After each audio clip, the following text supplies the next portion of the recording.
DC and Warner Brothers finally get to put a couple W's in the win column. I'll explain what I mean. That's coming right up. Hey, what's up everybody? This is Jesse here. Thanks for pressing play. So today we're going to do a Wonder Woman movie review. I had the chance to see it this weekend and I gotta tell you, it was freaking amazing. I like this movie a lot. And if this movie is any indication of where the DC extended universe, the on-screen world is going, then we are in for a treat. This has been said before and I'll say it again. This is the best post Christopher Nolan DC movie. Post the Batman trilogy, this has been the best. It brings back the hope and the optimism and the wonder that Snyder and the whole crew were promising. Patty Jenkins as the director was perfect for this. I think she did a really fantastic job. Hats off to her, hats off to the cast. So I want to talk about that today, and we're going to do a little bit, some spoilers. There's some things that I really liked, some things that I would have changed. We'll go through a little bit of the history there, and then I'll give you my score. And if you've seen any of my previous reviews, I do two scores. I do one on a 5-point scale and one on a 10-point scale, which sort of harkens back to something that we do in the comic book world with a 10-point grading system based on the quality and the condition. So, the movie was directed by Patty Jenkins. Princess Diana, Wonder Woman was Gal Gadot. Steve Trevor, of course, was Chris Pine. Hippolyta was the regal and really phenomenal actress Connie Nielsen. Then we had Antiope, who was Robin Wright. Ludendorff was another character who was played by Danny Houston. I thought he did a really great job. And another character named David Thewlis played a character named Patrick, who's very pivotal to this movie. I just can't shake it with him, his Harry Potter role. He's always to me going to be that guy that was in that Harry Potter movie. So, we're going to talk a little bit about that with the plot twist. And again, this is a spoiler, so if you don't want the spoilers, just, put this in your watch later queue until you see it. And then we had where the movie was introduced to a very young Diana, who was played by Lily Aspel, and I think she did a really phenomenal job. The scoring through this movie was awesome. When that theme song came up, which is really metal, like that. It was Rupert Gregson Williams, who is part of Hans Zimmer's stable of composers. He has this group that he has, and he kind of draws from them. So they took that Zimmer and Junkie XL theme from Batman v Superman, which was Wonder Woman's, and kind of adjusted it to this movie for her solo outing. So I thought that was really cool. Every time that came up, it gives you chills. It's cool. So we're gonna talk about the casting. We just did. I thought it was really on point. I did give it a B. There was a couple things that, like I said, with the one character, David Thewlis. He was Patrick. He was also Ares. And again, I couldn't see him as the god of war. I just kept seeing him as this Harry Potter figure. I think that the double twist that they did, where you thought throughout this whole thing that Danny Houston's character, Ludendorff, was Ares. And then they made the twist to where it was actually Patrick, who was on the Allied side, who was Ares. He didn't care. He didn't care. Ares doesn't care what side he's on. He just wants war. He wants fighting. They didn't need that. Ludendorff was perfectly fine as a villain. He did a really great job in that. So the movie opens up, and we are in Paradise Island, Themyscira. We get to meet a young Princess Diana. We get to see her family, from Aphrodite to everybody else there. There's a lot of people there, aunts, the queen's there, of course. And then she grows up, she's training, and then this one day she's standing on the beach. She had her bracelets up, and she ran off because she hit them together while she was training, hurt her mother. I believe it was her mother. She went to the beach, and as she went to the beach, a World War II era German plane comes crashing through the shield that's protecting them from mankind, and crashes into the sea. So she dives in and saves him, and right after him, right on his tail, is the German forces. who come up, and then there's just a really amazing scene at the beach. It was really awesome how they did it. The cinematography there was amazing. There were just some really beautiful shots that you could take, and some of the best movies, some of my favorite movies, have these scenes in them that you can screenshot it almost, and then take it and put it up on the wall, and it would just be a piece of art there. Like there's some where she's like flying through the air, and she's got three arrows on her bow, and things like that. It was really well done. So she takes her off and goes to London.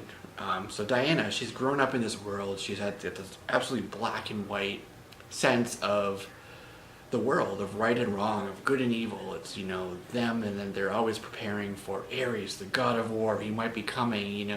We get a train. He's trying to destroy the world and kill everybody. It's unbelievably horrible. And she gets there. She's that, as people say, the fish out of water experience. She has these moments where she asks these really poignant questions that we sort of take what the answers are for granted. But when she asks them, it makes you, think about things like, why do they do it this way? Or why are they like this? Or what's the point of marriage if people get divorced? Things like that. I wish the movie had stayed a little bit on those. One of the questions, they're into World War I, and I think that was a really good choice, because World War I was a horrific war full of chemical warfare and biological warfare, and it was done by both sides. There were some atrocities and horrific things that happened on both sides, and that old adage that in war nobody really wins, nobody truly wins, that absolutely applies to that war. Both sides were guilty of horrific things, and you know what she finds out? That very thing. Both sides are guilty. Everybody has things that they've done or have had the intention of doing that they've struggled with. She's struggling with things, Steve's struggling with things,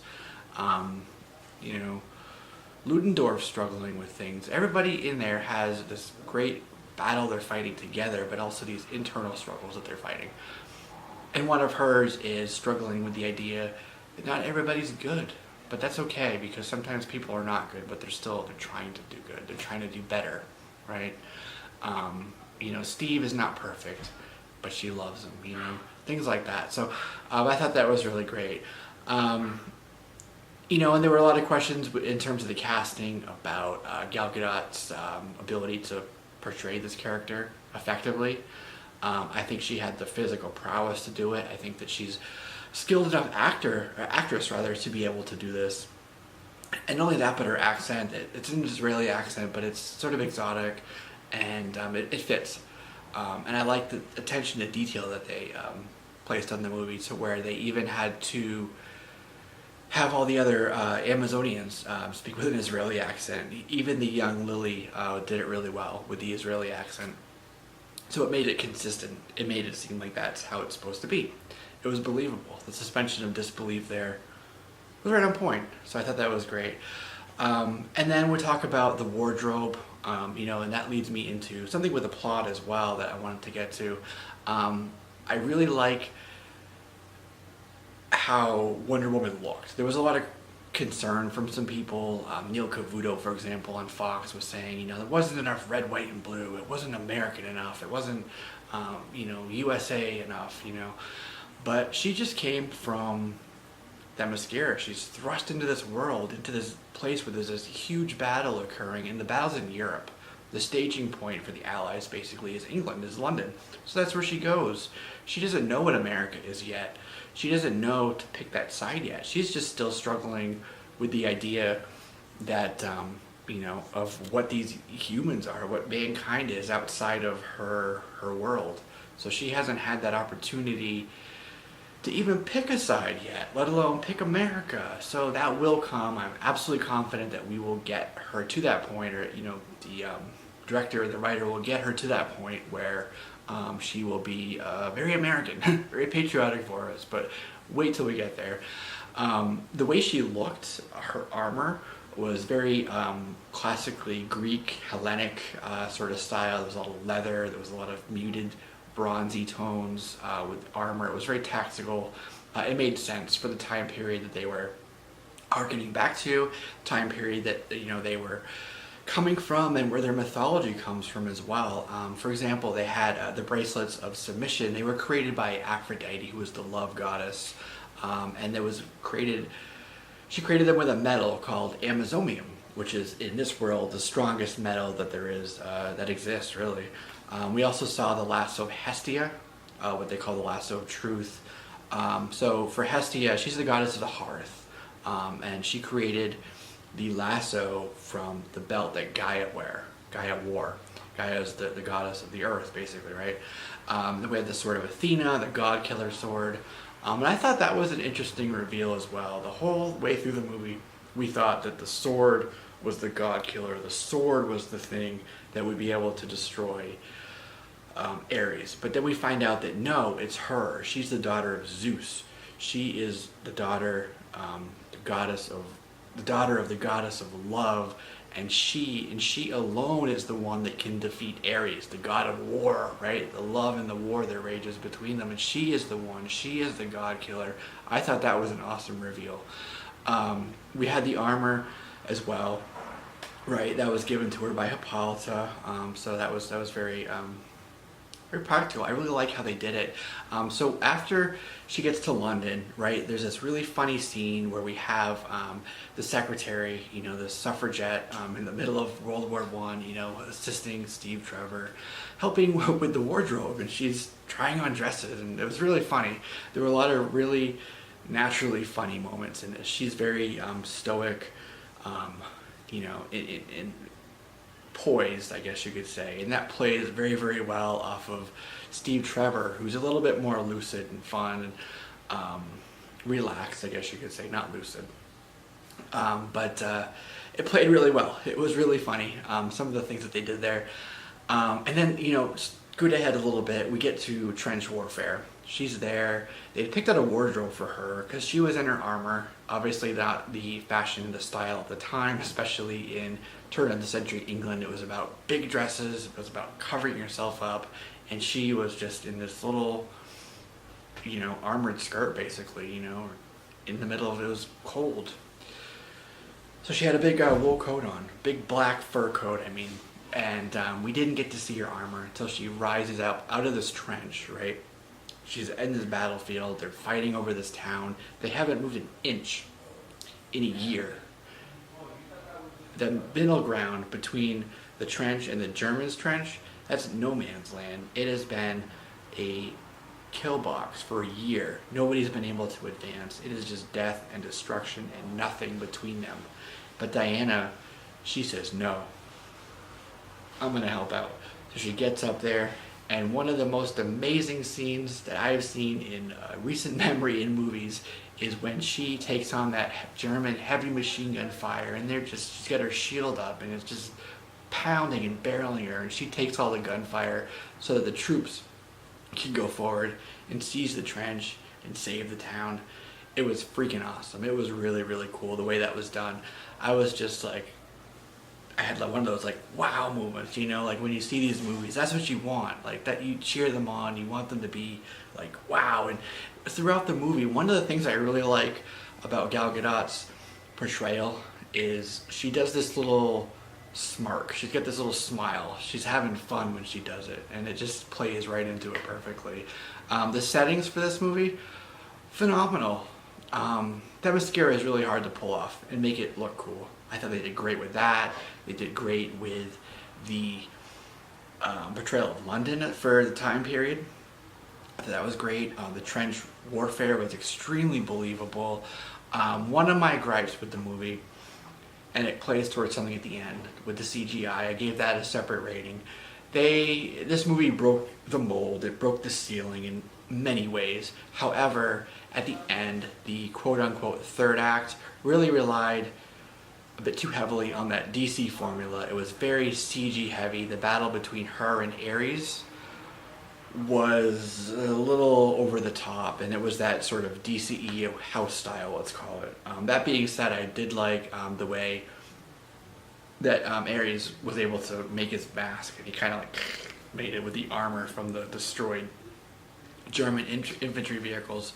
That was cool, but a little too much CGI there. It was a little like, eh.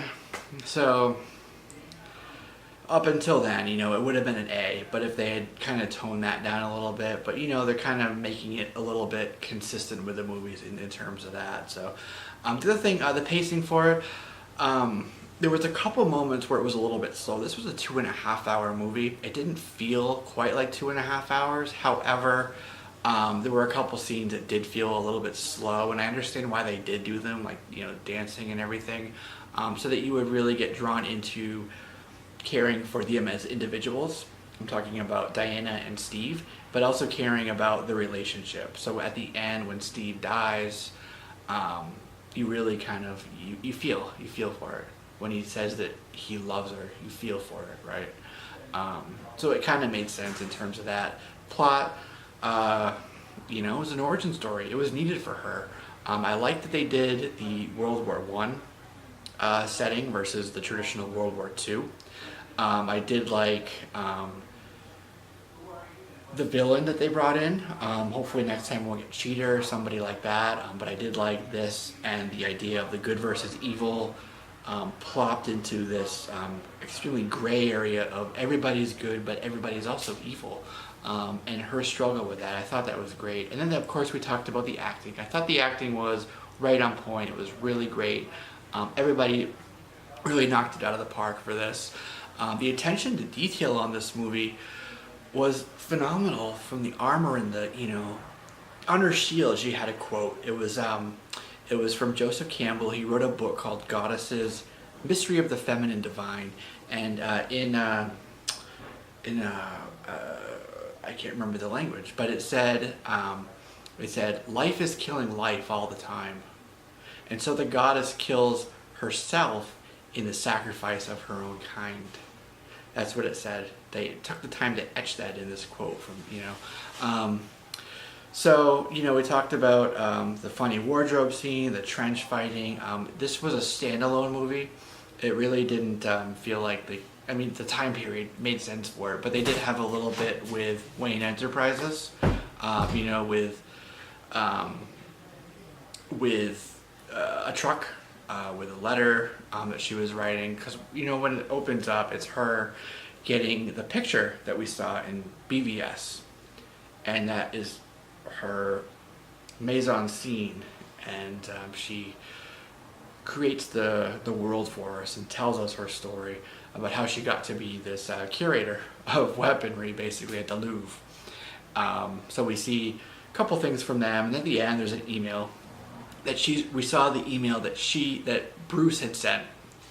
Now we get to see her response. So that's what that was. That was the tie-in there. And then, of course, talk about Steve Trevor's death. So that's kind of it for that. I really liked the God Killer reveal. I could have done without the double twist between Ludendorff and Ares. I did like Steve Trevor's death. I think that was really, really well done. And it wasn't completely linear in the story. I thought that was great, where they brought in what he actually said about how he loved her a little bit later on. Perfect. So what did I give this movie as a score? Alright, so the casting I gave a B. And again, it probably would have been an A if I just couldn't get that David Thewlis thing out of my head, that Harry Potter thing. Wardrobe was an A. That was right on point. I thought it was phenomenal. Everything about it, even to the period pieces in London, to her armor, everything was great. Settings were fantastic. Pacing I gave a B. Like I said, there was a couple little slow moments. Plot B+, you know, basic origin story, very simplistic. Acting I gave an A as well. I thought it was really on point. All down the line, everybody did a great job. And then the CGI for it, I mean, it is a period piece, so there has to be some CG along with the practical effects. But it was that third act, man, you know, it was just too much with the CGI, so I did give it a B. So overall, I gave it a 9.0 out of 10. And then on my 5-point scale, I gave it a 4.25 out of 5. Fantastic job. Like I said, best post Christopher Nolan DC movie that we've had, you know. best one of, since Man of Steel, BVS, Suicide Squad, all those movies. This movie has been a juggernaut. As I am writing this, it's at about $223 million globally. It's done about 103 million domestically here in the United States.